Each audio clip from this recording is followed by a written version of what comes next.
How to sync your contacts on the Wise app. Hey everyone, welcome back to the channel. So if you want to send money to friends on Wise without typing in bank details, well, let's sync your phone contacts in seconds. So now without further ado, let's get started. So first thing first, open the Wise app on your phone and make sure that you're logged in to your account. And now here, once you're inside the app, you can just tap on the profile icon shown in the top left corner of the screen.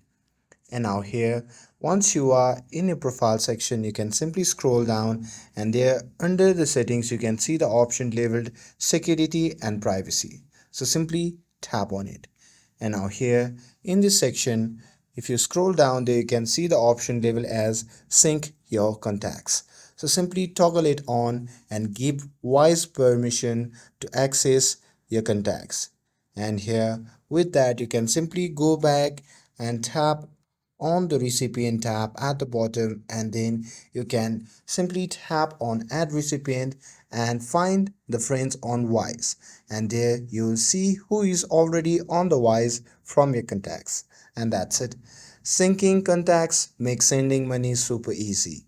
And with this, if you found this video helpful, then don't forget to like, share and subscribe to get updated for more videos. Thanks for watching and I'll see you in the next video.